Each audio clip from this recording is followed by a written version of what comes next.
You were never supposed to exist, not in nature, not in evolution, not anywhere on the family tree that took millions of years to grow. You're not a mistake exactly. You're something stranger than that. You're a creature born from human curiosity, stitched together from two bloodlines that were never meant to mix. You are the Liger, and the moment you opened your eyes for the first time, you inherited a body built for power and a life with absolutely no place to use it. The Liger is what happens when a male lion and a female tiger share the same enclosure.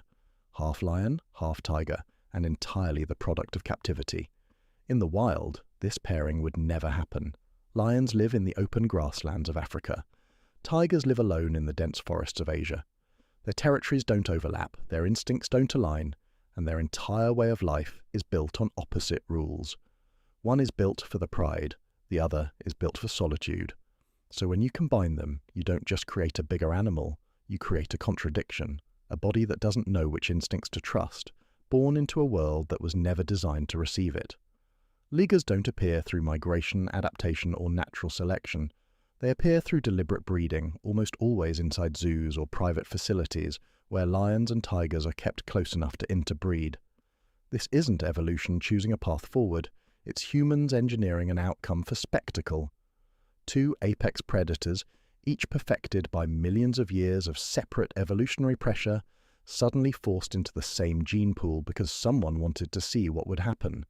The result is an animal that nature itself never asked for. There was no ecological gap to fill, no environmental pressure demanding this hybrid exist. The Liger was born purely because it was possible, not because it was needed. And that distinction matters because every part of its life afterward is shaped by that absence of purpose. It enters the world as a biological experiment wearing the body of a king. A lion is a social animal. It grows up inside a pride, learns cooperation, and depends on a group identity to survive. A tiger is the opposite. Solitary by nature, territorial, self-reliant, built to hunt and live without needing anyone else. Now imagine carrying both of those blueprints inside a single mind. The Liger doesn't get to choose which instinct to follow because both are wired into it simultaneously. Should it seek the company of a pride or retreat into isolation?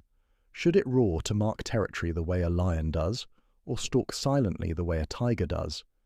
It does both, in fragments, never fully one or the other. Researchers who've observed Ligers note this contradiction constantly, flashes of social curiosity paired with bursts of solitary withdrawal. There's no ecosystem on Earth that has a role written for this kind of split personality. Lions know their job, tigers know their job. The Liger inherits two instruction manuals that contradict each other on nearly every page, and it has to live every day not knowing which one it's supposed to follow. Then there's the body itself. Ligers are the largest cats on the planet, some reaching over 800 pounds, far bigger than either parent species. But this isn't strength in the way nature usually rewards it. It's a side effect of a genetic phenomenon where growth-inhibiting genes from the tiger side don't fully activate, while growth-promoting genes from the lion side stay switched on. The result is a body that keeps growing past the point evolution would normally allow. That oversized frame comes with consequences.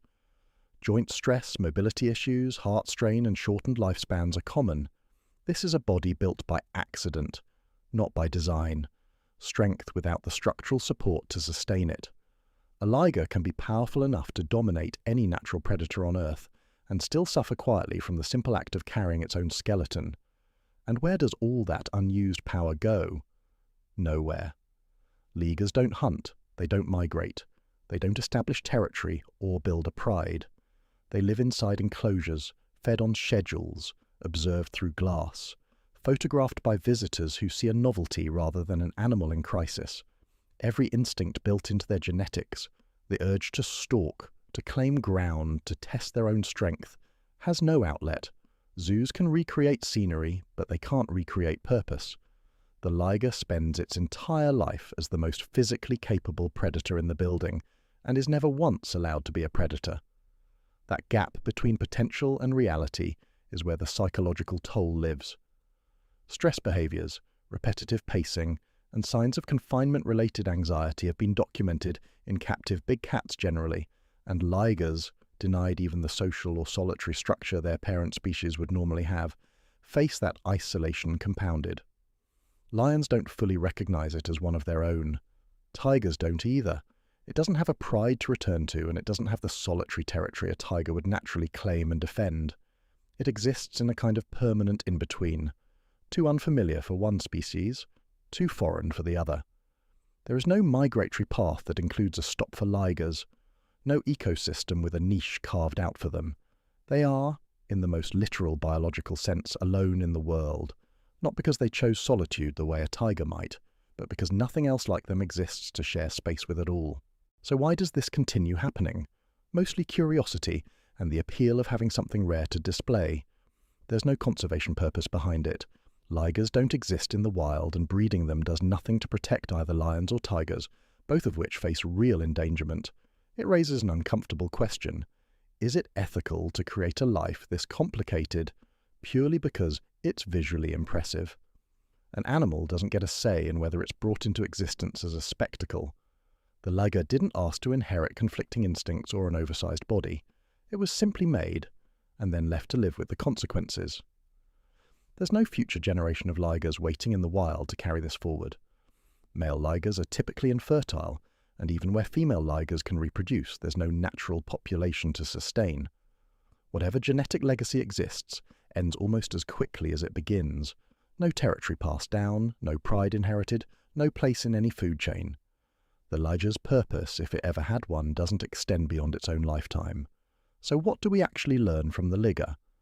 Maybe that power without purpose isn't strength, it's just weight to carry.